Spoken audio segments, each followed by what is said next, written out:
बिस्मिल्लाहिर्रहमानिर्रहीम। आज हम क्रिस्पी फ्राइज़ बना रहे हैं जो बहुत ही आसान है और इसके लिए हम आलूओं को कटिंग कर लेंगे। कटिंग करके आपको दिखाते हैं। फ्राइज़ की मैंने कटिंग कर ली है, इतने मोटे होने चाहिए। अब इसमें ठंडा पानी डालेंगे। बिस्मिल्लाह।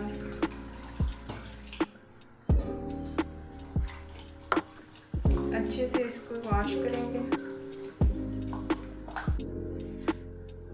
दोबारा से ठंडा पानी डालेंगे।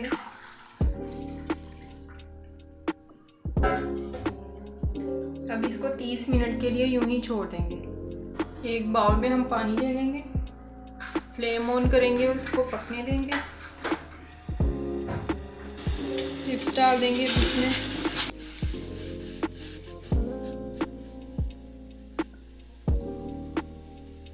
इस स्टेप पे हम थोड़ा सा इसमें नमक डालेंगे।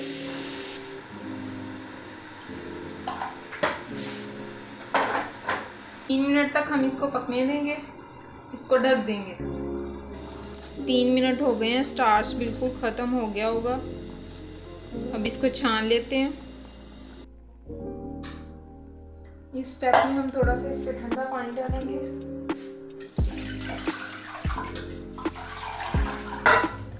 इस स्टेप पे हम कोई सा भी कपड़ा लेंगे, किचन टॉवल ले लेंगे या कुछ भी कपड़ा सूती होना चाहिए।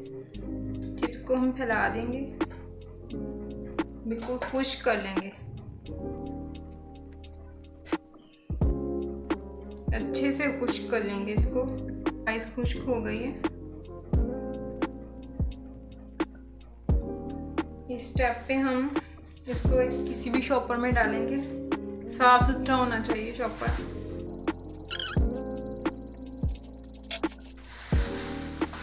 अब इसमें 2 चम्मच कॉर्नफ्लोर के डालेंगे। थोड़ी हवा सी बना लेंगे। हल्के हल्के हाथों से बस यूं करेंगे।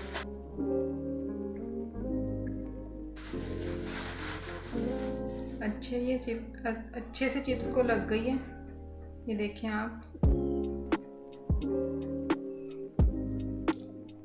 चिप्स को उठाएंगे थोड़ा सा यूं, ताकि जो एक्स्ट्रा है वो उतर जाए। इसको बारी बारी सारा रख लेंगे।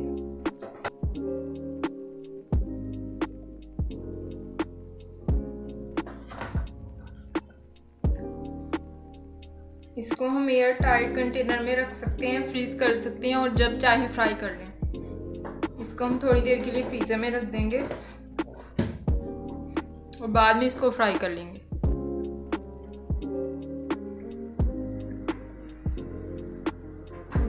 ऑयल को हमने गर्म कर लिया और फ्लेम हम बिल्कुल लो ही रखेंगे। अब चिप्स डाल देंगे इसमें।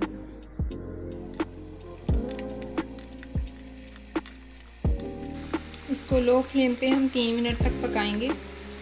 हिलाएंगे नहीं इसको बिल्कुल भी। 3 मिनट हो गए हैं। इस स्टेप पे हम इसको निकाल लेंगे, फ्राइज़ को सारी को। इसको हम ठंडा करके बिल्कुल फिर दोबारा इसको फ्राई करेंगे 3 मिनट के लिए। इसलिए करते हैं क्रिस्पी हो जाए फ्राइज़। सारी फ्राइज़ हम निकाल लेंगे।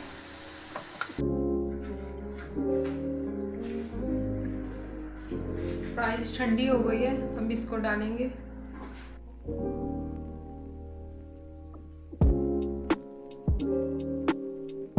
कलर आने तक अब इसको फ्राई करते हैं।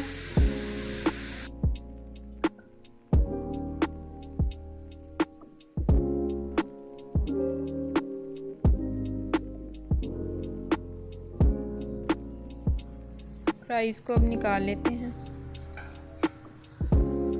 क्रिस्पी फ्राइज़ हमारी तैयार हो गई है। मैं आपको दिखाती हूँ ये कितनी क्रिस्पी है। ये देखें।